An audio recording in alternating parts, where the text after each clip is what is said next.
Ancient Egypt, one of the most remarkable civilizations in history, and one that has fascinated and intrigued people throughout history and, of course, today. In terms of my own life and in terms of my interests in history and so on, this was one of my first loves, as it is for many other people. And it's no wonder. Ancient Egypt holds so many secrets, so many interesting historical events and developments. It's a civilization that existed in a somewhat coherent fashion for almost 3,000 years. And even though it, of course, changed and developed in all kinds of ways over those millennia, it has a remarkable sense of cultural continuity across that history. Art from the Old Kingdom and the New, or during the Roman period, are clearly distinct from each other, but at the same time, they're all characteristically Egyptian. But can the same be said for religion? What was the religion, or perhaps religions, of the ancient Egyptians?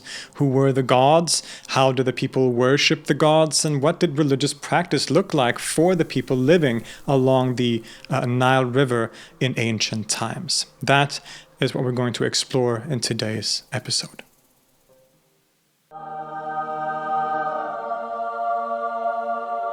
To cover ancient Egyptian religion as a whole is, of course, a quite daunting task, perhaps even a foolish one, some might say.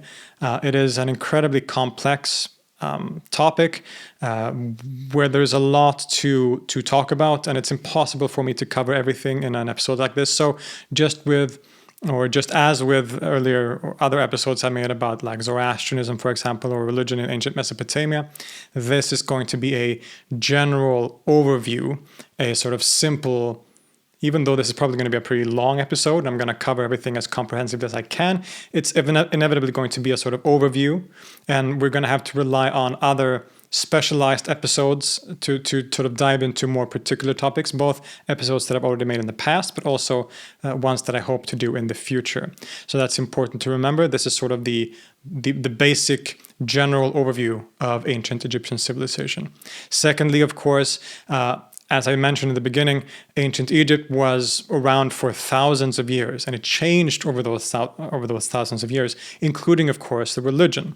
Now, there is also, as I said, a remarkable continuity still across those millennia, but it's very important to remember that things changed, right? So I'm going to try my best to mention when I'm sort of referring to different time periods or how things developed, but in a general sense, I'm also going to talk about that religion in the widest sense possible, in terms of like what were the features of that religion that remain at least basically the same or close to the same across all those thousands of years. And I'm going to try my best to refer to again how things developed and the differences in the different time periods in Egypt. Lastly, we're talking about religion in ancient Egypt. Of course, there were other religions other than the sort of traditional native one. With the influx of the Hellenic civilization, we see the Hellenic religion influence and come into ancient Egypt. We also see Judaism, eventually Christianity, and even sort of, if we count that as late antiquity, there's even Islam eventually coming. But in this episode, we're going to limit ourselves to talking specifically about the traditional native religion, the polytheistic native religion of the ancient Egyptians. And again, for sort of top like discussions on Christianity in ancient Egypt, that's going to have to be a sort of separate episode. Okay, so the basics. What was the religion of the ancient Egyptians? As most of you probably know already, this was a polytheistic religion, meaning that the Egyptians believed in many different gods or deities. And while this is perhaps a simple and obvious statement, it's also a very central and important one. The religion, in many ways, was centered on the multiplicity of divinity. Now, there are some indications that there existed a kind of conception of a high god or a transcendent divine force from which the multiplicity of gods came, especially later on in Egyptian history. But this is a somewhat contested and debated topic, and we will return to it more in depth a bit later on in the discussion. For now, we can be safe in stating that this was essentially a polytheistic religion, bursting with divine multiplicity. The native term that we translate as god or deity in Egyptian was Netjer. And there are many different theories on the original etymology of this word, but nothing conclusive really. But they seem to have had basically the same function in Egyptian culture as the theos or theoi, the gods of ancient Greece, or the ilu of ancient Mesopotamia, for example, right? In fact, if you are familiar with some of the other ancient polytheistic religions, you will already be sort of familiar with some of the basics of how this religious tradition and the cult worked. And there's a great amount of continuity and similarity between ancient cultures in this regard in terms of their religious practice and beliefs, especially connected cultures geographically and culturally, such as like around the Mediterranean, which is what we're talking about today, right? So there are, if you know Greek gods and Greek mythology, or at least Greek religious practice or Mesopotamian, you're going to be familiar with a lot of what's going on in Egyptian religion as well. The gods were central to the lives of the Egyptians and for the entire well-being and continued existence of the world. It was the gods that created and upheld the universe. They were as real in the lives of the Egyptians as the waters, the plants, or animals that existed all around them. The gods were the forces behind most happenings and powers in the universe. They controlled the Nile, the cycle of the sun, the fertility of the crops, and every conceivable aspect of life. To not believe in the gods would have been an utterly nonsensical concept to the ancient Egyptian, something that couldn't even really be questioned. In short, then, the Netjer were divine forces that upheld the world, were present in it to some degree, and could be approached by humans through ritual actions. Of course, given the over 3,000-year history, at least, of this civilization, the particular ways that these forces were understood in terms of theology and its different nuances would have changed and evolved, but this is the minimalist thing we can say about them here. As we said, the gods are responsible for creating the universe. Now, because of the diversity of gods, as well as the difference in prominence of different gods in various times and places, there are multiple cosmogonic accounts about how the world came to be, and which differ from each other in some important ways. It should be pointed out, just as we have said in other episodes on ancient religions, that the relationship that we have with sacred history, as told in the Bible, that there is a single definitive version of events, simply wasn't the case in the same way for ancient peoples. There were always multiple myths or versions of myths explaining the same events, stories that would be retold and embellished and changed over time, and none of this really mattered or impacted the truth of the message in the way that we would conceive of it today, perhaps. Ancient myths had variety and change as an essential part of themselves and their social function. And when we look at mythological accounts, such as the creation of the world, for example, in ancient Egypt, we aren't surprised to see variety, therefore. There are a few famous surviving such accounts, one often called the Heliopolis theology, centered on the god Atum, and another referred to as the Memphite theology, centered on the god Ptah, as well as, of course, some others. But despite their differences, there are also striking similarities in some of the key plot points and details. In basically all these accounts, before there was any universe or even any gods, there was something called Nun. This was the primordial reality or entity, sometimes, somewhat erroneously, described as a watery mass. It's a concept that's seemingly quite hard to describe or put into words, but Françoise Dunand uses a kind of minimalist definition by describing it as, quote, an unformed and dark mass, for light had not yet been created, in which the divine beings or dead people who had achieved divine status could circulate. This was the original primordial state out of which the first movements of creation started. This happens when a creator god emerges from this unformed mass. Auto-generated, this god becomes the start of being, but the identity and nature of this deity and his method of creation is what differs in the different cosmogonical accounts. In perhaps the most famous creation account, the so-called Heliopolis theology, this creation is attributed to the god Atum. He is a very interesting deity whose name seems to mean both something like to be everything and to be nothing, as well as to be finished. He is the all from which everything comes into being. From an act of self-pleasure, so to say, or sometimes through spitting, Atum creates the gods Shu, air, and Tefnut. From the union of these two gods also was born Geb, earth, and Nut, sky, who in turn gave birth to 4 children, Osiris, Isis, Set, and Nephthys. These 9 primary gods became known in Egyptian mythology and religion as the Ennead, literally the 9, and played a central role in mythology, not just in this particular cosmogonic account, but in all of Egyptian mythology. Atum, the first creator god, thus creates the other gods and all of the world from himself, everything being a kind of manifestation of this primordial creator god. As we've explored in an earlier episode, this is one possible indication of a more, you could call it pantheistic theology perhaps, where all the gods are really part of one all-encompassing reality. Quote, "When I was alone in Nun, inert, they were already with me." In this account, what follows is a poetic expression of creation as an awakening or coming into consciousness of the All-Lord, or Atum, and the role that Shu and Tefnut play in that as, quote, "He was one and became 3. In another section, it is Shu, or Life himself, who speaks, referring to Atum, quote, "He created me in his heart. He made me out of his radiant power. He was pregnant with me in his nose. I emerged from his nostrils." In other words, here, Shu, or Life, becomes the very breath of Atum, the creator god or the all from which all things emerge. It's also very significant and important to understand mythologically that Atum is also identified as a form of the sun god, otherwise known more famously as Ra. This affirms the idea that the sun god is the highest and primary god, which would be so prominent throughout Egyptian history, especially in the New Kingdom. In one text it says, "I am Atum when I was alone in Nun, but I am Ra when he appeared at the moment when he began to govern that which he created." Who is he? Ra at the moment when he began to govern that which he created. It is Ra who began to appear as king, when the support of Shu had not yet come into being.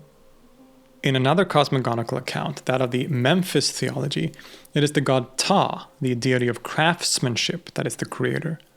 This is sometimes described as an intellectual creation account, as it claims that the idea of the world, so to say, emerged in Ptah's heart or mind, and that he then gave it reality by speaking the names of things into reality. This is interesting and significant in several ways. For example, that it more closely aligns with the Abrahamic conception of God, that he speaks the world into existence. It's also significant for introducing the importance of names in Egyptian culture and religion. The names of the gods and of all things are central aspects of their ontological reality. It is when the names of things are spoken by Ptah that they are created. Now compare this, for example, to the idea that the soul of a person lives on as long as their name is still being remembered and spoken out loud, right? This is a common idea in Egypt, right? That as long as you speak someone's name, they live on somehow, which is why it's important for sort of funerary cults that you pray to your ancestors, for example, right? So the name of a person or of a thing is very central to that thing's essence or ontological reality, right? Because God, or in this case Ptah, speaks things into existence by pronouncing and saying their names. A third creation account is that from Hermopolis. Here, the primordial creative force is actually a group of divine beings, the so-called Ogdoad, or the Eight, or Chmenyu in Egyptian. These were a group of 4 couples, Nun and Naunet, the primordial water, He and Hawet, infinity in its spatial form, Kek and Kauket, darkness, and Amun and Amaunet, the hidden. This last pair being later replaced by Niau and Niaut, who symbolize the void. These male-female couples are usually depicted with the heads of frogs and serpents, and once creation is completed, so to say, they died and were buried in the primordial mound. So they don't really play an important or significant role in the cult of the Egyptians, but mostly in this account of the origin of the world, so to say. A really curious and interesting tradition that we know quite little about due to the state of the sources. Now, the exception to that rule, that these gods wouldn't play a very important role in the general cult, is of course Amun, because Amun would become probably the sort of central deity, especially in the form of Amun-Ra in the New Kingdom, which many would consider sort of golden age of ancient Egypt, which is when Amun was like the central god in Thebes. And while all these cosmogonical accounts are different in some ways from each other, they aren't necessarily irreconcilable either, as I'm sure you've noticed.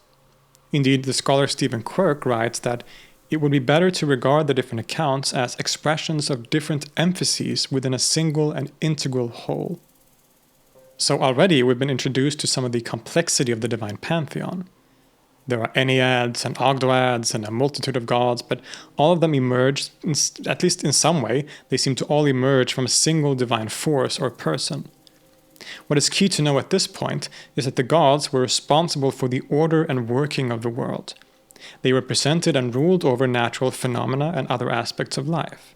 Ra was the sun god, Osiris was the god of the afterlife, Ta was the god of craftsmen, Thoth was the god of scribes and writing, etc. There seems to be some disagreement among scholars about just how much the gods were literally identified with these natural phenomena. For example, was Ra literally the sun, and was Shu literally the wind? Or were they deities that represented or ruled over these forces? It seems, for example, in ancient Mesopotamia, that the gods were seen as more so ruling over these forces, not being identified with the natural phenomena. In ancient Egypt, as I understand it, scholars seem to disagree. Some say that it is a more pantheistic view of the world, where the gods are present as nature, while others see it more in lights or similar to ancient Mesopotamia, as I just described it. We should also point out that while the gods certainly had characteristics and sort of features associated with themselves, we also shouldn't see them too much as sort of fixed, solid individuals either, because clearly the identity of the Netjer were a lot more fluid. We see, for example, very famously, that gods could often be combined, right? The most prominent and important god of the New Kingdom period was most likely Amun-Ra, which was a kind of combination between the gods Amun and Ra, the sun god, the hidden one and the sun. And there are many other examples like that too, where gods are sort of combined with each other. The different things that they represent come to be represented sort of in a combined figure.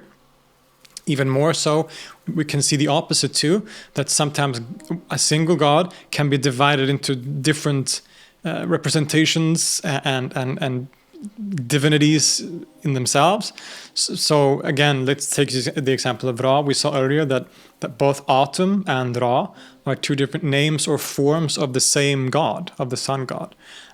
Even again, the same god, in the New Kingdom, we see the emergence of the Aten, which is the sun disk in particular. So the sun specifically in the form of the sun disk.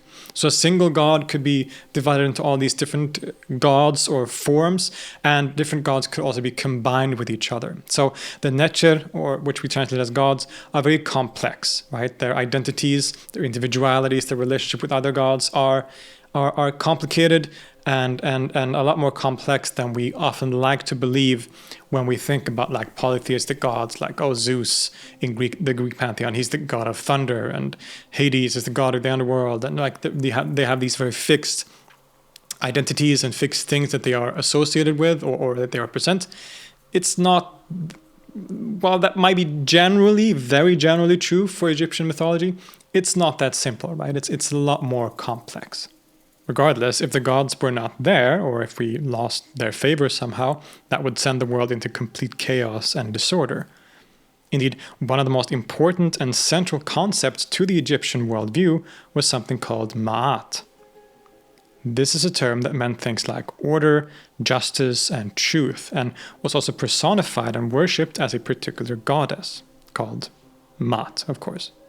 Ma'at is the order that holds the universe together, and it is the responsibility of human beings to uphold and protect it, primarily by, quote-unquote, keeping the gods happy, or perhaps maintaining a good relationship with the gods, and living according to the will or wish of said gods. In this way, we might be able to, without identifying them completely, but at least compare this with similar concepts in other ancient religions, such as the concept of the Rutta in the Vedas or the Asha of Zoroastrianism. I've made this comparison too in the past, and I think even though we should be careful, at least I try to be careful with comparisons too much, I think this points to a similar kind of worldview and a similar concept across these ancient religions. Upholding Ma'at was done, again, through the practice and performance of the divine cult. And in a sense, the entire Egyptian society was part of this wider cult. Now note that I'm using the word cult here in the classic sense as a wider worship complex centered on a particular place or divine figure. I've seen some comments in the past that have misunderstood this to mean cult in the modern sense of a kind of like a cult of personality, like a dangerous new religious movement. This is what cult often means to people today. This is not how I'm using the word cult. I'm using it in the sort of classic academic sense. So just like keep that in mind. And at the head of this cult, the high priest chiefly responsible for upholding Ma'at in society and the practical worship of the gods, stood the pharaoh, the king of Upper and Lower Egypt. The king was always symbolically the most important person in this religious tradition. Indeed, the institution of kingship itself was a divine one. The pharaoh was seen as a kind of god on earth, or the son of the high god Ra, and a human representation of the god Horus. If you want to find out more about Horus and his relationship to divine kingship in ancient Egypt, Andrew Henry on Religion for Breakfast has made an excellent video covering this. Now, according to the mythological accounts, Ra, the sun god, was actually the first king on earth once the world was created, and he ruled over a world where humans also existed. But at some point, there was a rebellion against Ra by the humans, which is quelled but still results in the god stepping away from the world, making Nut, or sky, separate herself from the earth. He also then appoints other gods to stand in for himself as king, first Shu, then Geb, and then lastly Osiris. It is at this point that the famous Osiris myth cycle takes over, and which becomes important for the story of kingship. Osiris, the king of Egypt, has siblings, among them the goddess Isis, as well as his brother Set, which came to represent things like disorder and chaos. Later on in history, he became associated with things like outright evil as well, right? But at an early stage, more so disorder and chaos. So the opposite of Ma'at, basically. And in this myth story, Set murders his brother Osiris in order to gain the throne. He dismembers him and throws his remains in the river. But then Isis, who is also Osiris' wife, finds the body parts, puts them back together, she mummifies him and gives him a proper burial. But not before also impregnating herself with her late husband's phallus. The result of this coupling is her giving birth to the god Horus, who would grow up to challenge his uncle Set. To make a long story very short, Horus eventually wins this battle against Set, his uncle, thus representing the victory of harmony over chaos, and he becomes the king of Egypt. Horus is always depicted as a falcon, a royal bird representing majesty and kingship. And all the human kings of Egypt, the pharaohs, are representations of Horus and his kingly authority. They are the sons of Ra, an earthly form of Horus, and thus responsible for keeping order and harmony in the world. But as such, he, that is the king, was also the high priest of the religious cult, responsible for all the temple rituals. The historian Françoise Dunand writes, "As an individual, he was only a man, subject to mortal vicissitudes. But insofar as he occupied the royal office, he belonged to the divine. Son of the gods and their permanent representative in this world, he was the sole protagonist authorized to act face to face with them and on their behalf, for he belonged to the same sphere as they. He was par excellence the ritualist who knew what acts to perform and what words to speak." Now, of course, it was impossible for the pharaoh or the king to be present at every religious ritual in every temple in Egypt, which would often take place, of course, at the same time. So even though he was symbolically the high priest and the one responsible for all of the cult and the temple rituals, we see this depicted on temple walls, for example. That is always the pharaoh that's sort of leading the cult, almost always at least. But of course, in actual practice, in actual reality, the priests, particularly the high priest, would sort of stand in. They were sort of substitutes for the king.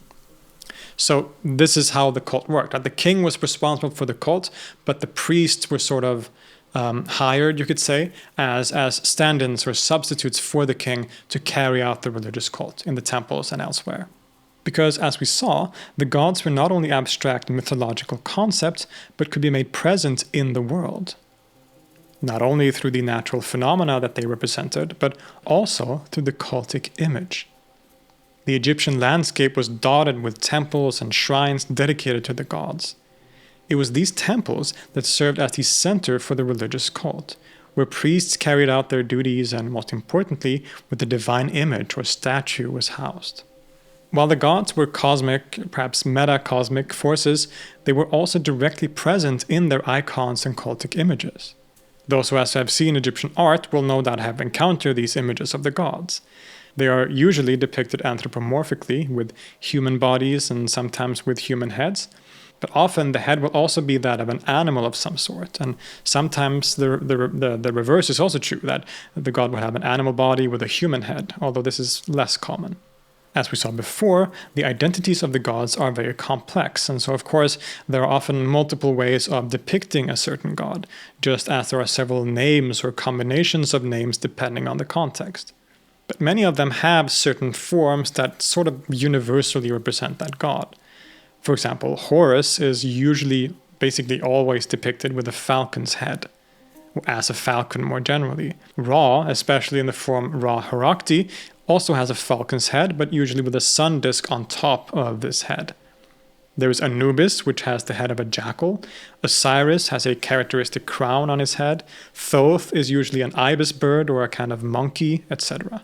Clearly then, certain animals were associated with certain gods, and this would also play a role in the cults.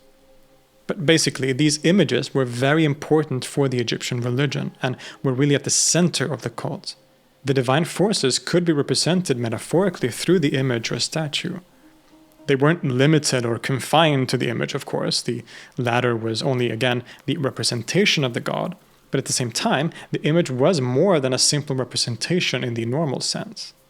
Through certain rituals, such as the famous opening of the mouth ritual, priests would, through certain actions and incantations, wake the god, so to say. It became a kind of breathing image, one in which the god in question was incarnated and directly present. It is through this concept that the images could rightly be the recipient of worship and prayer, because the god was present in the image, even if it wasn't limited or confined to the image. These images of the major gods were housed in temples, known in Egyptian as Netjer, the mansion or house of the god.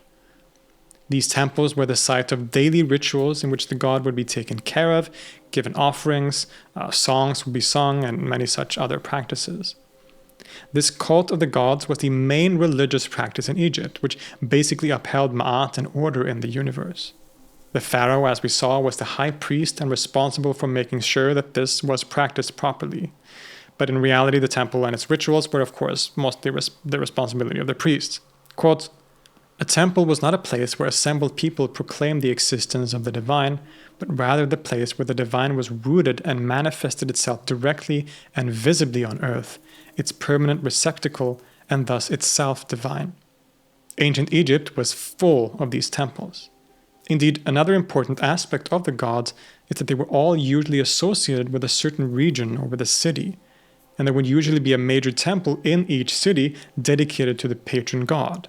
So for example, Amun was the god of Thebes, which in Egyptian was known as Wasit. The city of Memphis had Ptah as their patron god, Thoth was the god of Hermopolis, in Egyptian Khmenu, and so on. Worship in the city was dedicated first and foremost to the patron deity, and its citizens would often direct their prayers toward this god. There was a sort of personal relationship and loyalty to your city's patron god. And these local cults were of course part of a wider religious complex in Egypt as a whole, and all made up parts of a single mythological whole. But the locality of these cults are an important part of this tradition. Again, the temples were tended by priests who were responsible for the daily rituals and the annual festivals. Unlike many other cultures, the priests weren't a dedicated class of society, such as in India with the Brahmins, for example, at least not in the earlier periods of Egyptian history. Instead, the priests were regular people. They had families and jobs, and they would often sort of work in the temple for about 3 months of the year and then return to their regular lives, right? So this wasn't a full-time profession. Now, the temples of Egypt could look different depending on the place or the time period, of course, but they generally follow a certain pattern, a certain outline and symbolism. In a basic sense, the temple was conceived to be a kind of representation of the primordial mound on which the first creator god arose in the dark mass of noon. Thus, as you get further into the temple, the floor is increasingly raised and the roof becomes lower, right? So the temple sort of becomes smaller, right? It sort of closes in on you the deeper into the temple you come. Secondly, the temple in this way was also a kind of representation of the world at large. Especially in later periods, the roof of the temple would be adorned with images of stars as well as Mut, the goddess of the sky. The pillars or columns are constructed to represent the palm trees, and the walls would be painted with various mythological and symbolic scenes. And just like in many other kinds of ancient temples, there were kind of ascending levels of holiness and restrictiveness. The temple was usually walled off, so not generally accessible to the public for the most part. The opening was often marked with a pylon, a kind of gate leading into the temple. The most famous example being, of course, the pylons of the great temple of Karnak in Luxor. This pylon then led to the first and largest part of the building, which was a courtyard, often without a roof.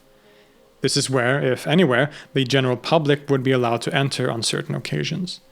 It was a larger open space where one could also leave offerings and things like this. But the rest of the temple was restricted to only the priest and the king, since, again, he was the high priest. After the courtyard, as you go deeper into the temple, you came to a smaller columned hall, the so-called hypostyle hall. And finally, as the light gets darker and darker, the deeper into the temple you go, there was the enclosed inner sanctuary called the naos, where the image of the god was housed. This was restricted only to the high priest, as they would perform the daily ritual involving the god. Every morning, before entering the sanctuary, the priests had to wash themselves and to become ritually pure. Then, the various ranks of priests would gather the material needed and go towards the naos.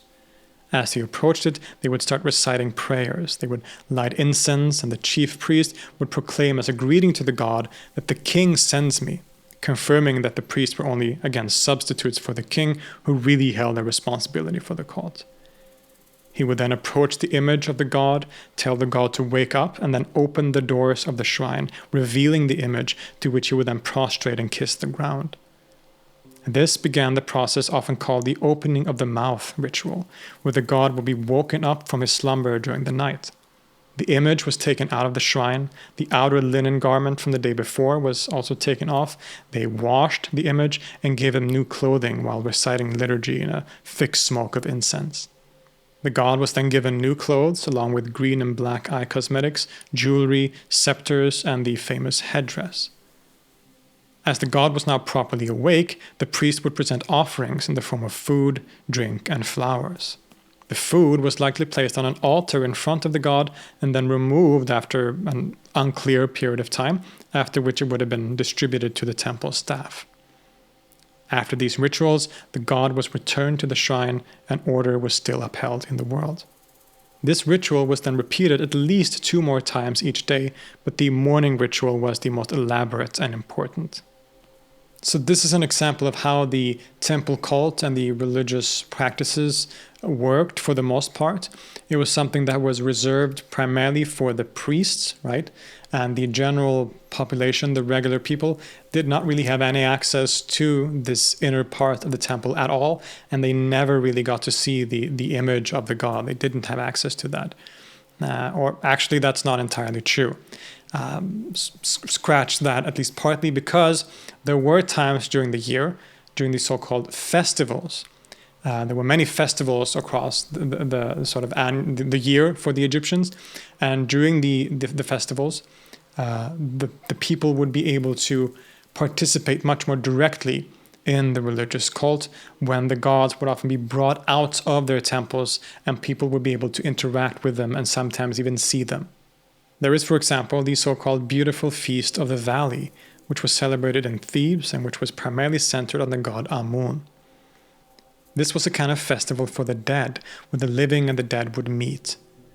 As Emily Teeter points out in her book Religion and Ritual in Ancient Egypt, the festival changed and developed over time, but during the 18th dynasty in the New Kingdom, the only god that was in focus was indeed, again, Amun, but in later periods he would often be joined by other gods and goddesses.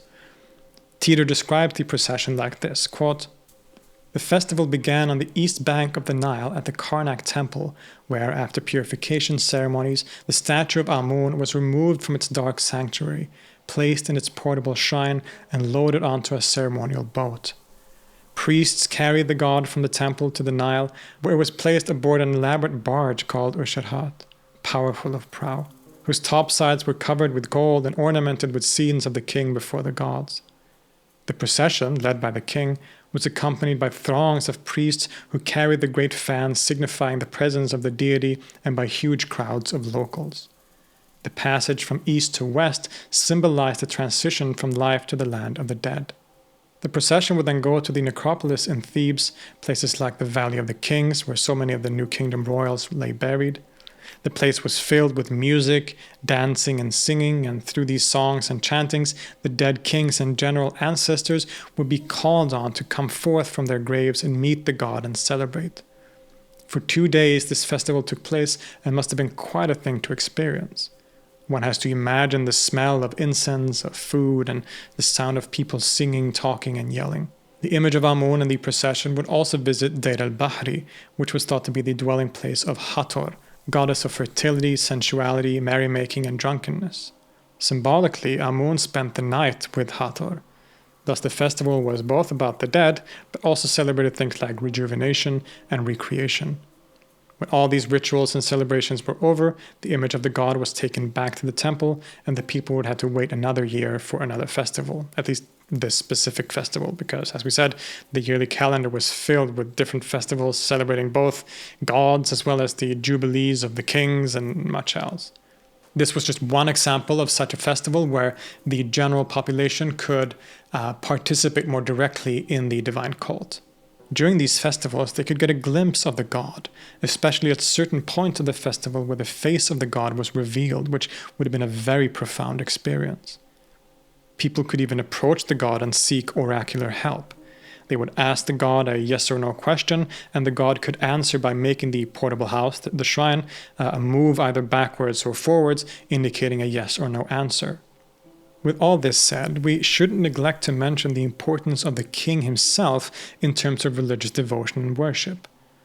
As we saw, the king was seen as the incarnation of Horus and as the son of Ra, thus a kind of semi-divine being himself. In the words of Stephen Quirk, quote, "The preeminence of kingship in the surviving record should illustrate clearly that all cult in Egypt was royal cult. It was part of a cosmic pact in which the king offered up to the heavens the fruits of the earth, in exchange channeling down to earth the blessings of heaven. Any temple in Egypt is a monument to the kingship that created it, as much as to the deity for whom it was created." Temples for the royal cult of the king were built during a king's reign. These are the buildings that are sometimes referred to as mortuary temples, but this can lead to a quite common misunderstanding that the main purpose of these complexes were for the burial of the king, and that he or she simply prepared for his own death as a sort of post-mortem cult. This was not the full picture. This was not really the case. The temples were eventually used as the burial place for the king, but the cult was also active primarily during his or her life. In fact, it seems that after a king died, the cult would often sort of slowly start to decay and die out. So the temples were arguably built primarily for use during their actual lifetimes and reigns. Famous such places include, of course, the temple in connection with the Great Pyramid in Giza, dedicated to the 4th dynasty pharaoh Khufu. There is also the Ramesseum, dedicated to Ramses the Great, the Temple of Deir al-Bahri, dedicated to the female 18th dynasty pharaoh Hatshepsut, and the sadly destroyed mortuary temple of Amenhotep III, which was supposedly the largest ever built, but with the only part of which survives being the so-called colossi of Memnon, these two very famous colossal statues that are also said to speak or sing on certain mornings, I believe, is one of the sort of legendary stories about those. Anyway, those are the only things that remain from this mortuary temple of Amenhotep III. Arguably the pharaoh that ruled, with the exception of perhaps Ramses the Great. It's a sort of toss-up in my mind, but certainly one of the periods that could be best described as a sort of golden period or golden age, most prosperous period in Egyptian history during the reign of Amenhotep III. And his mortuary or his cultic temple in Thebes was supposedly the greatest sort of masterpiece of architecture, the largest temple built, and just incredible. And sadly, it's been completely ruined by history. Right? This is what we have to face often when we study history. The king himself, or herself sometimes, was worshipped in these temples, showing how central the royal cult and the king was to the religion and cosmology of the ancient Egyptians. But aside from these official and sort of states-wide practices of religion, what did actual piety look like for a regular individual in everyday life? How did Joe down the street connect with and worship the gods? There's often been a kind of misleading picture painted of religion in ancient Egypt, that there was somehow this sort of fundamental distinction between the official cult of the temple and everyday piety. That this was two completely, almost different religions, right? Regular people would be performing magic and superstition, whereas the official religion in the temple was what we have just described, right? This elaborate cult. This is not the case, right? The same gods were worshipped by the people as by the priests, and the religion. It was a continuous whole, basically, although it took, of course, different forms to some degree. The gods were very much present in the lives of everyday Egyptians. They were very important, and they played a role in everyday life in different ways. We saw, again, that the regular people, except when they served as priests for 3 months a year or whatever, they didn't really have access to the temple, at least not to the inner sanctuary of the temple.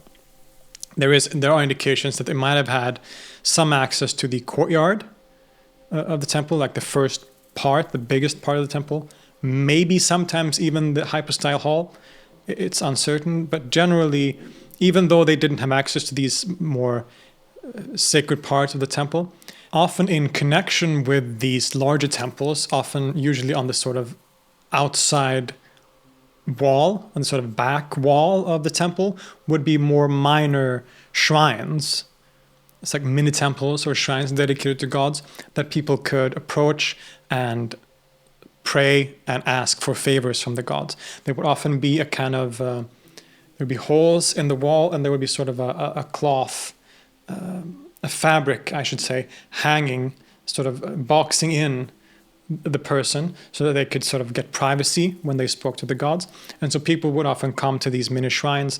They would ask the gods for favors. They would bring votive offerings, for example, in the forms of often tiny statues of maybe the god in question or some other gods, sometimes other motifs, but like offerings, sometimes I guess food, things like this, and they would ask for things in return. Usually they could ask for maybe they had trouble with infertility, maybe they wanted business transactions to be successful, they wanted to find love. This is of course one of the most universal things in all these kinds of practices. We always find people wanting love and having trouble finding love. So that could be another example. People could go to these shrines and ask for favors and pray to the gods more generally. Another form of these kinds of mini temples is something referred to as chapels of the hearing ear, which were also kind of just these kinds of like chapels where there would often be sort of a hole, and it would be adorned with things like the Eye of Horus, famous, right? But also sometimes with just straight up ears. So you see many monuments of these kinds, the chapels of the hearing ear. There are sometimes 2 ears or more ears, which represented the fact that the god would hear the pleas and the prayers of the person coming there to speak to the god. And these places of private worship weren't, of course, limited to the temple area either, even though that seems to have been a sort of hotspot for those kinds of shrines. These kinds of mini temples and chapels could exist all over. In the village, on the countrysides, on sort of pilgrimage routes, you could find these shrines in the big cities. They were all over, right? So that people could access the gods in different ways. We also know, for example, that some people, primarily people that could afford it, so people that were sort of in the perhaps elite classes of society, could have a statue of themselves made and sort of pay to have it placed in the temple. Right, so that a statue representing themselves with their names inscribed on it, again, the name being important as the sort of indicator of a person, would be placed in the temple so that they would be close to the gods, and this would bring benefits, so that the gods would perhaps more easily answer their prayers because they were always there in the temple, at least in the form of a representation through a statue. Very unique and fascinating practice. But people also, of course, had more personal and private ways of contacting the gods at home, for example. We know that there might have been like mini shrines at home that people could have in their house with a sort of patron deity perhaps, or something like that they could dedicate worship towards while they were at home. There were also more portable objects like amulets. We'll get to this soon, but amulets, but also we have like stelae that seems to have been used also as a sort of, remember I mentioned these sort of chapels of the hearing ear? There seems to be portable versions of these hearing ear things, right? So there's a sort of slab, a stelae, that has ears on it that people probably used to sort of pray and ask for things, almost like a kind of divine telephone, right? You could speak and ask for things into this more portable sort of object. One could also come into direct contact with gods through dreams and trance states. It was believed that sleep was a state where one could communicate more easily with other realms and dimensions, and there are many examples of people claiming to have communicated with the gods through a dream. Now, this also extends to that other category that we often call magic, as problematic as that term can sometimes be. As part of life for the Egyptian, there were various kinds of quote-unquote magic to help with certain situations. To generalize in a quite major way, we could say that the regular divine cult in the temple had the primary purpose of maintaining ma'at, the divine order of things. On the contrary, different kinds of magic sought to manipulate and change these natural forces for one's own benefit in different ways. At the center of magic was a force called Heka, which, as always, could also be depicted as a god. Heka was a kind of divine power, not limited to the practice of magic. It was through the power of Heka that God created the world, for example. But this Heka isn't limited to the gods, but we as humans also have access to it on a certain level, and this is what allows us to affect things in an occult, magical way. As is often the case with magic, there were many different kinds. There was protective magic against illnesses, misfortune, and things like scorpion bites or snake bites. One could use incantations, either said out loud or sometimes written down on papyrus and used as talismans to protect against such things. Very universal practice across so many cultures historically, right? Amulets and talismans. We find this also in Egypt, very much so. If you remember from before, there was a huge importance placed on names in this culture. So a lot of this magic was focused on using names and words to channel the power of Heka. To know the name of a person or a god was to have a certain level of power over them, because the name was directly connected to their essence. But there was also more aggressive magic, not used preventively to protect oneself, but rather to attack someone else.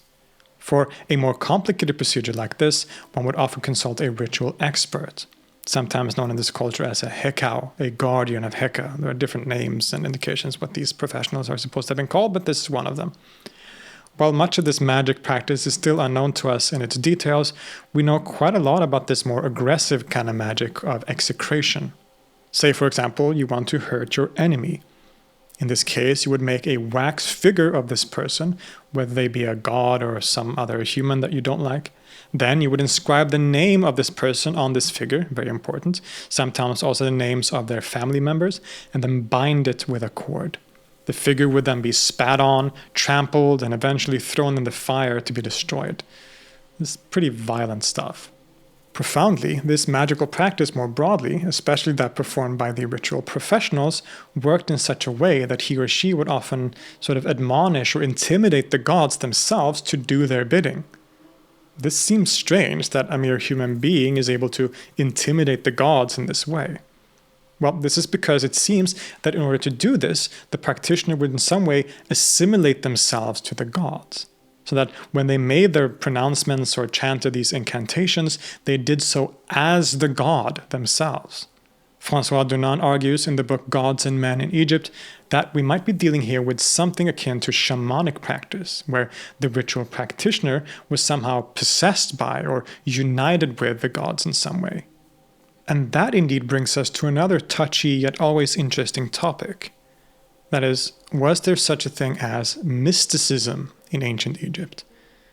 I suspect if you've watched this channel for a while that you are familiar with the problems with this term, and if you haven't, then I advise you consult my earlier episodes on mysticism, either Christian mysticism or Sufism, etc., where I sort of talk about this term more in detail and what it means and how we define it, mostly here on this channel.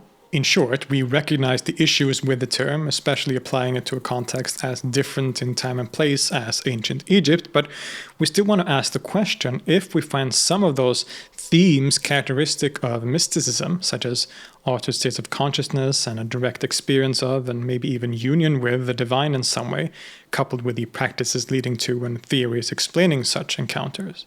As far as I can tell, there seems to be some disagreement in scholarship about this question, as is so often the case, of course, with ancient Egypt. Jan Assmann, in his classic work, The Search for God in Ancient Egypt, essentially argues that we don't find anything equivalent to mysticism in this culture. But others aren't as convinced.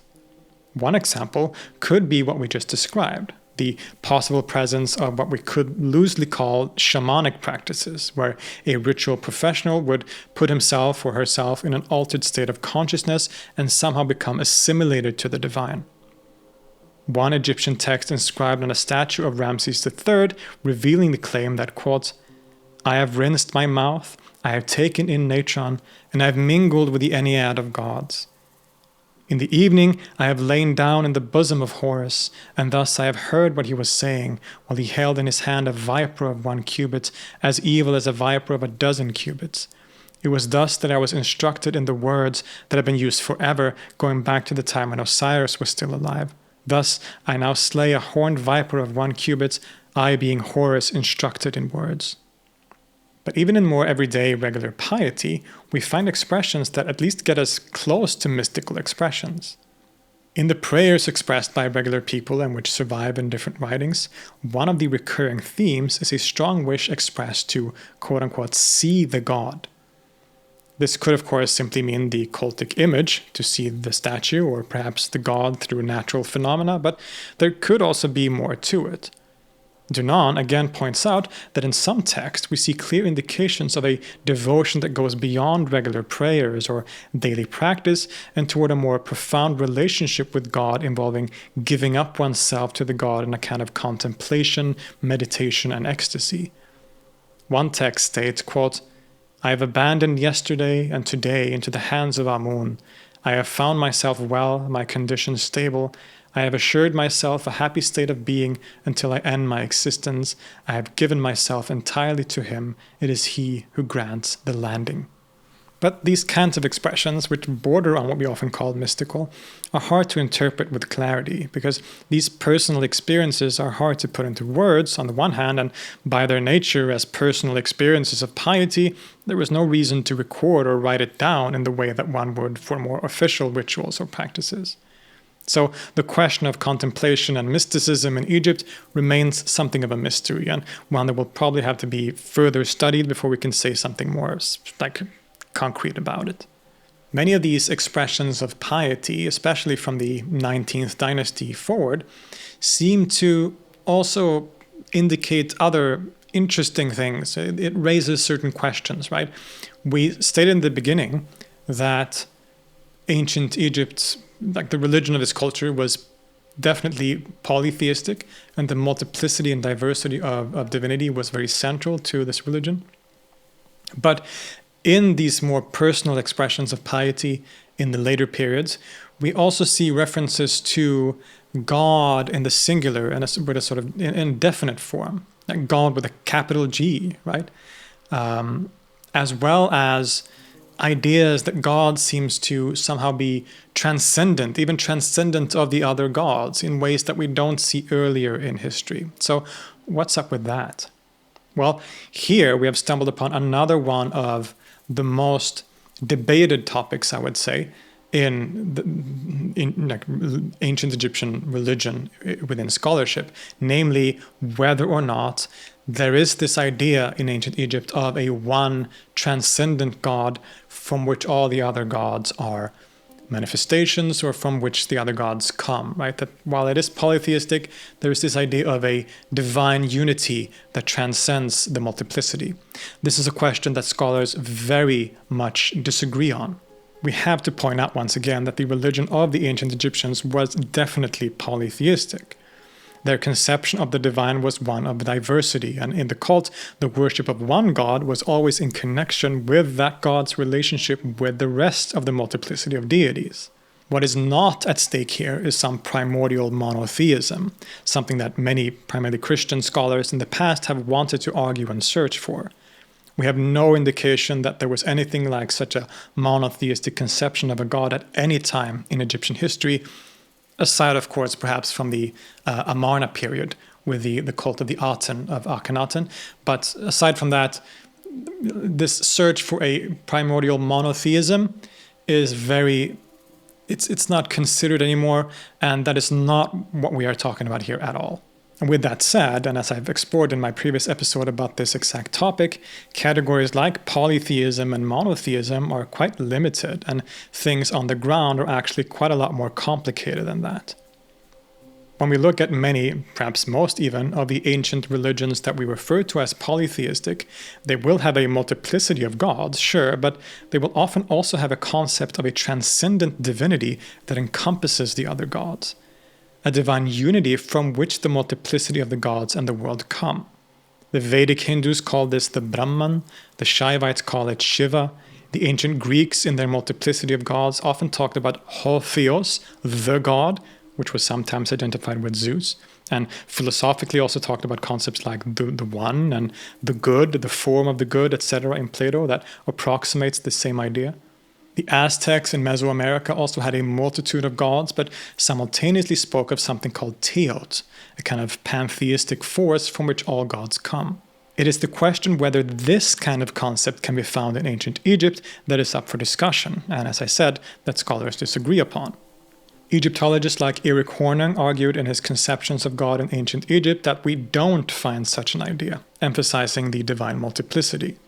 And this line is also followed by people like the aforementioned Françoise Dunand. But others disagree. The most famous proponent of the more one supreme God position is probably Jan Assmann, as famously argued in his work The Search for God in Ancient Egypt. First of all, we should point out that even though there are many gods and their diversity is important for the cult, there was one divine force that was kind of always seen as the supreme and most exalted one, the sun god. Whether it is as Ra and his importance in the mythology, or as the creator Atum, as the all that we saw before, or as Amun-Ra in the New Kingdom, the sun god always had a very special position. This becomes especially apparent in the New Kingdom, but was arguably the case even further back in history as well. In one coffin text it says, quote, "Incantation for coming forth by day in the necropolis. The word took form, all was mine, when I existed alone. I am Ra in his first appearances, when he shines forth from the horizon. I am the great God who took form of himself, who created his names, Lord of Enneads, who has no opponent among the gods. Yesterday is mine, and I know tomorrow." As in the theology of Heliopolis, it was the sun god that created all the other gods from himself.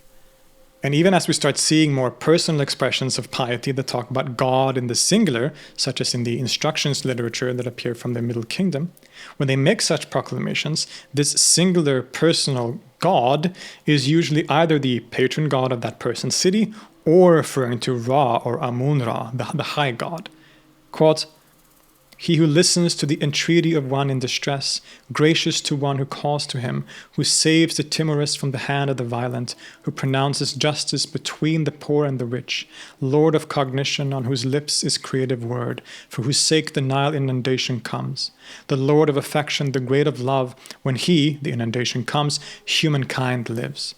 He who grants a clear road to every eye that was created in noon, whose radiance allows it to become light, over whose beauty the gods rejoice, at the sight of whom their hearts quicken." This cult of the sun arguably reached its culmination during the reign of Akhenaten, who completely reformed the religion of Egypt into one solely dedicated to the sun disk Aten and essentially suppressed the worship of Amun, who was the primary god previously. This episode is the only clear break from the traditional religion that we have described so far, and only basically lasted for the duration of his reign. I've made a full episode dedicated to Akhenaten and the religion of the Aten on the channel a few years back, so I'm not going to cover it basically at all here. And it's just mention it because it is an important part of this history, but that is not what we're going to be focusing on. So if you want to know more about that, check out my earlier episode about that, or Andrew also made an excellent one a couple of years ago. Assmann argues that across Egyptian history, we can spot two essentially parallel ways of talking about the divine. Implicit theology, which is the kind of theological speculation that is implicit in the religious cult, and explicit theology, which runs parallel and gives birth to more abstract and philosophical conceptions of the divine. This explicit theology can be found in earlier periods, but becomes most apparent during the New Kingdom, and especially after the revolution of Akhenaten and the return to traditional worship. The trauma of this religious reform and the suppression of the traditional gods like Amun seems to have fostered a new kind of relationship with God.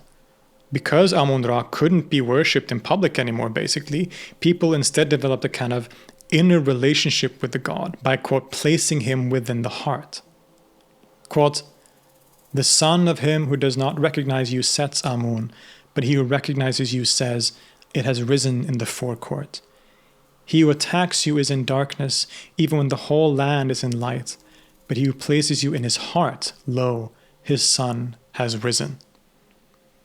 It is in the Ramesside period that we also possibly get the high point of theological expression relating to the idea of the one universal, all-encompassing God. Of course, we should remember that after the Amarna revolution ended, the traditional polytheistic cult was reinstated and supported. So what appears here is not a monotheism in the more strict definition of that word, such as what Akhenaten seems to have tried to establish, but rather a more complex theology where the unity of God and the plurality of deities and the world is merged in a grand pantheistic formulation.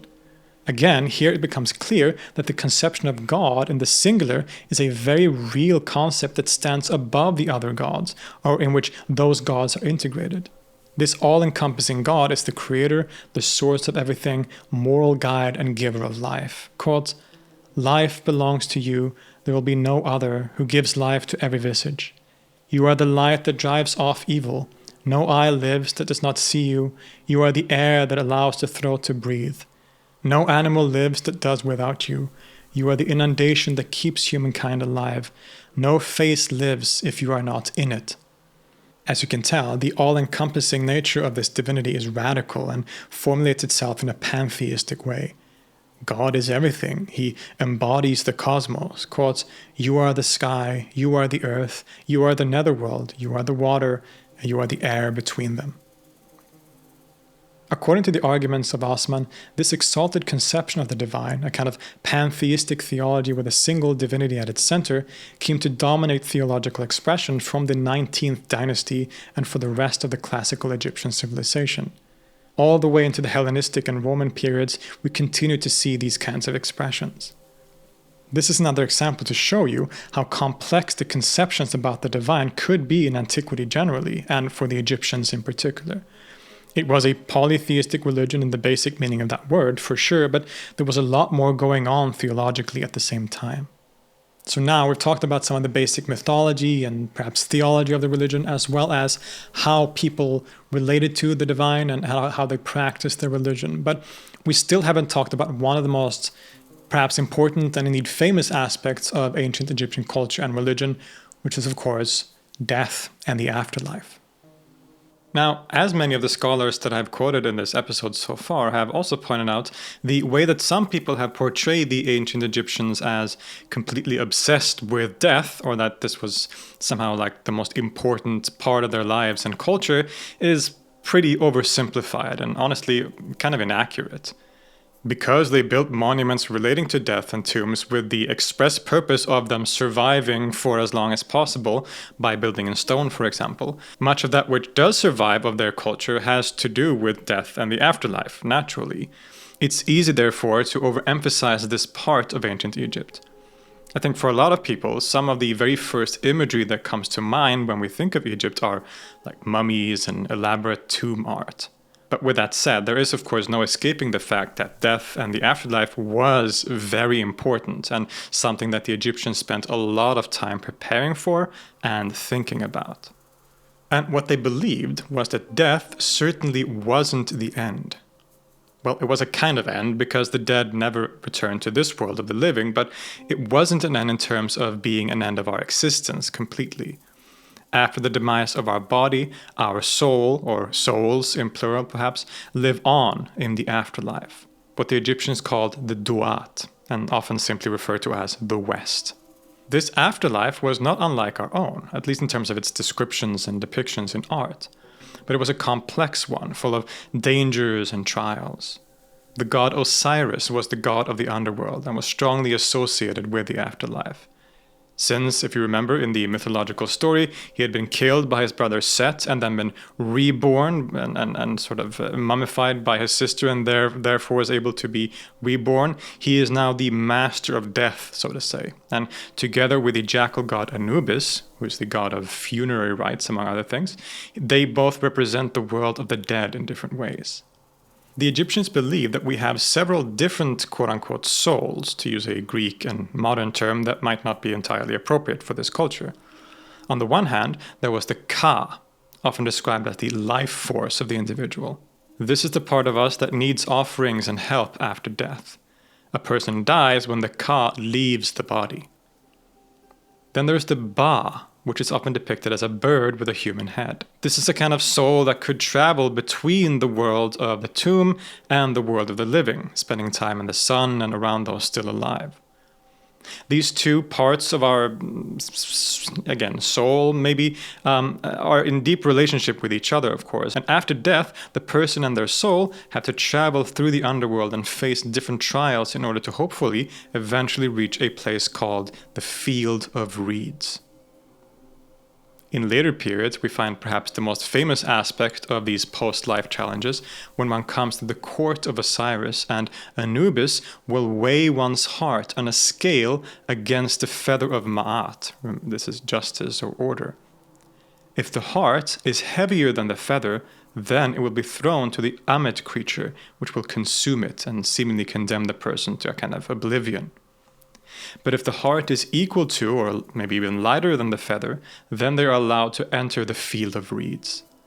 The Ka and the Ba come together and unite to create another aspect of the soul called the Ach, which is a kind of illuminated soul that joins the gods.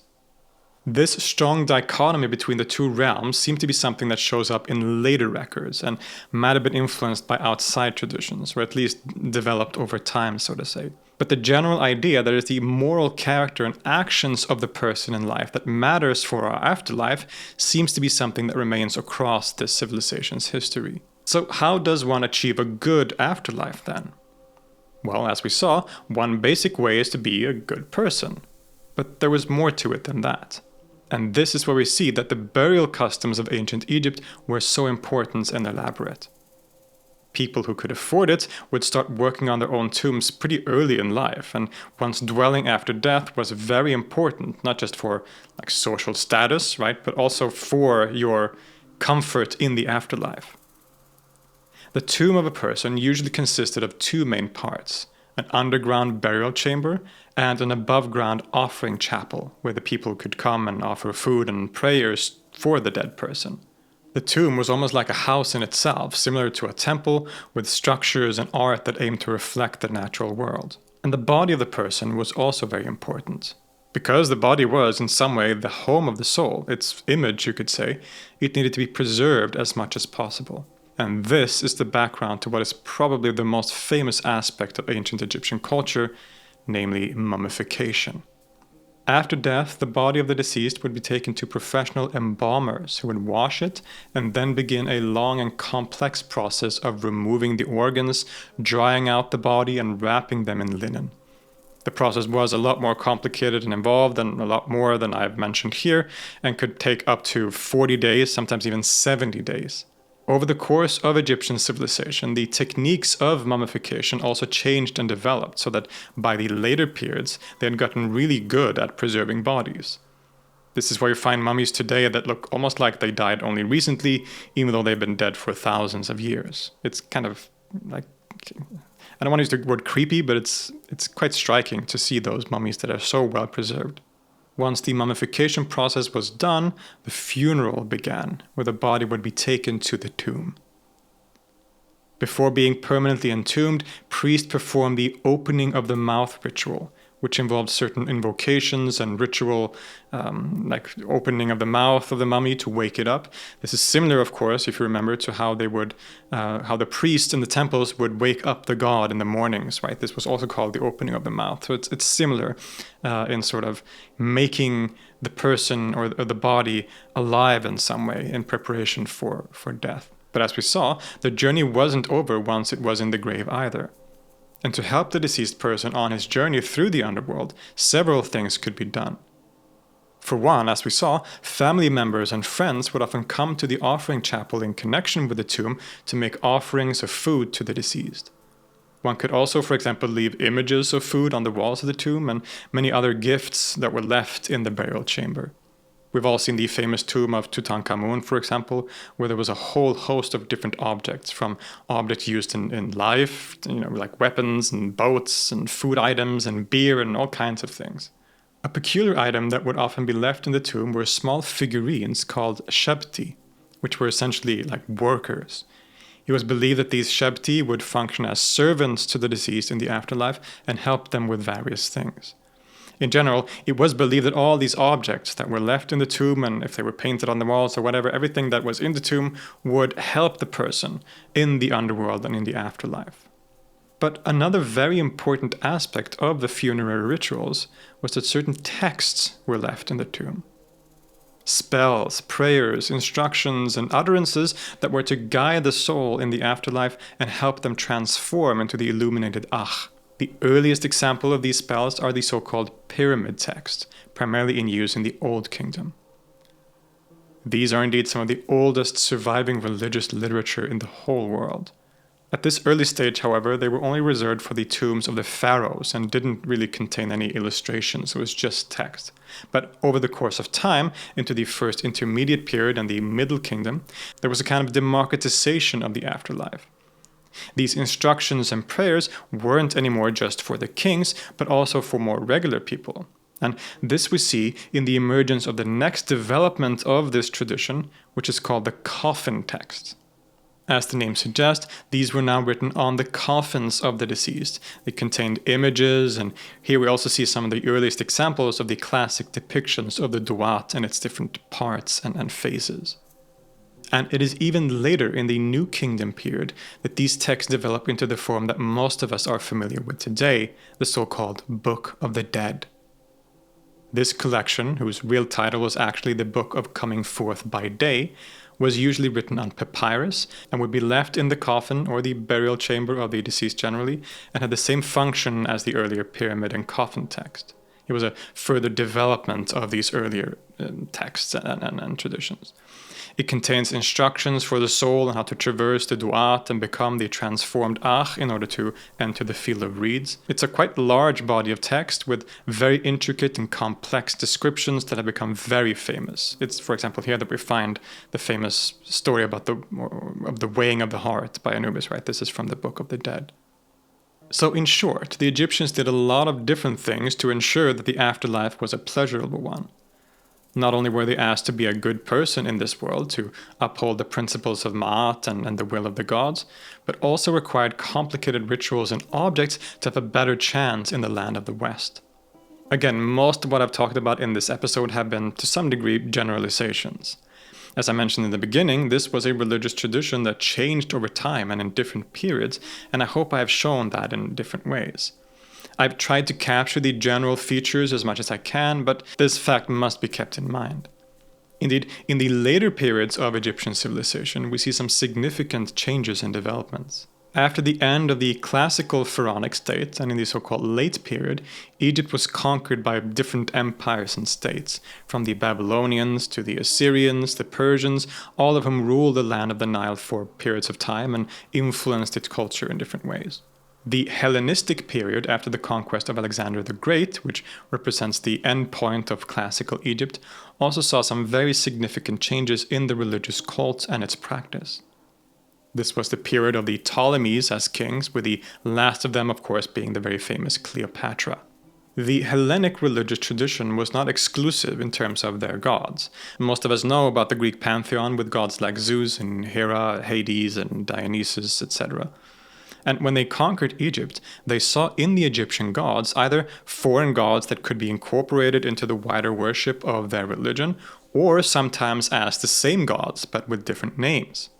The Greeks seem to have had a special fascination with Egypt and its culture, even before the Hellenic conquest, as we see from the writings of people like Herodotus.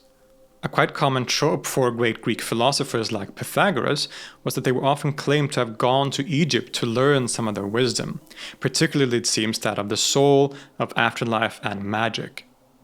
How much truth there is to these stories is hard to say, but it seems clear that Egypt was seen as a land of mystery and magic. In fact, many of the features of what would become known as the mystery cults in the Hellenic world, including the Orphic, Pythagorean, and Bacchic cults, are sometimes claimed by Herodotus, again, for example, to originate in Egypt, right? So this seems like a significant connection. If not historically accurate, then at least to the Greeks themselves. They considered it to come from Egypt in some way.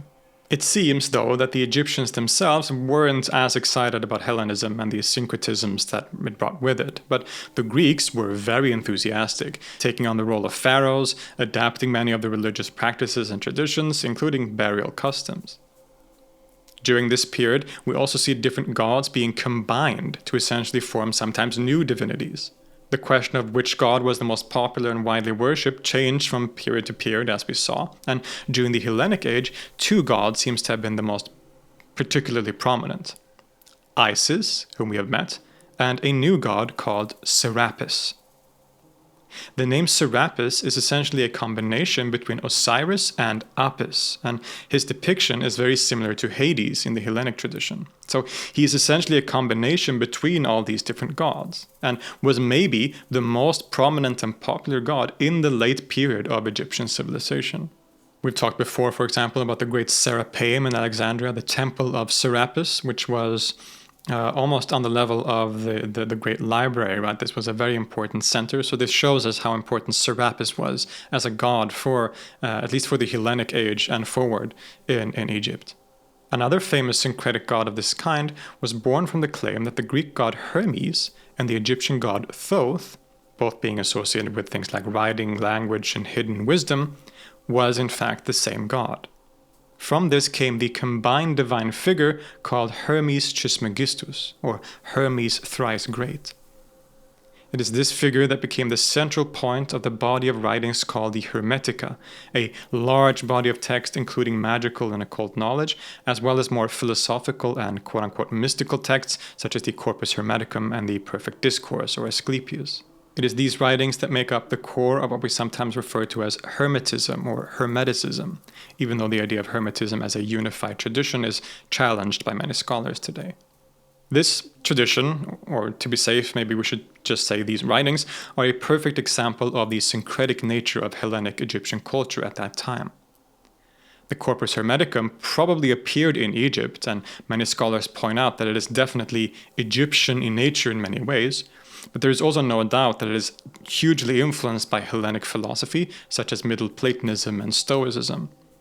Its monistic idea of God, which it probably derives partly from this Platonist tradition, but it might also have some precedence in the native pantheistic adjacent explicit theology of earlier Egyptian religion, but this is mostly me just speculating. And other details of religious practice also changed during this period. It seems that while in earlier times, as we said, the priesthood of the temple only worked part-time, being in the temple for 3 months a year, but otherwise living normal lives. And during the Hellenic Age, we seem to see the development of a more fixed priestly class as a profession only dedicated to temple ritual and upkeep. The burial customs, while mostly consistent with classical Egyptian tradition, also go through some modifications here. This is perhaps most clearly apparent during the Roman period, when the coffins of mummies would often be adorned with a painted, quite realistic portrait of the person, very distinct to this particular period. There is so much more we could talk about. We of course see the entrance of Judaism into Egypt around this time, with some of the most important early Jewish philosophers like Philo of Alexandria. We also have Plotinus and the birth of Neoplatonism, the early Christians like Origen, Clement, St. Anthony, Cyril, and others. But we would have to be here for weeks if we want to cover all of that. As I said in the beginning, we have to kind of limit ourselves here to the traditional religious tradition in this episode, as much as it is tempting to keep the discussion going. Needless to say, there is more to say about religion in Egypt after the fall of the classical civilization and the monumental changes that were brought with the dominance of Christianity and the erasure of the traditional religion, but that will have to be saved for another day. Of course, it should also be said that while the religion sort of died out for the most part after the sort of dominance of Christianity and later also Islam in the region, just as with so many other ancient religions and polytheistic/pagan religions, there has been a kind of revival today where the gods of ancient Egypt have sort of returned as objects of worship, both in the sort of wider, more universalist traditions like Wicca and other forms of neo-paganism, but also more particularly in a sort of revival of the ancient Egyptian system of worship. There is, for example, a movement known as Kemetism. The name Kemetism comes from the actual name for Egypt in Egyptian, because Egypt is, after all, a Greek name comes at least from a Greek name for the land.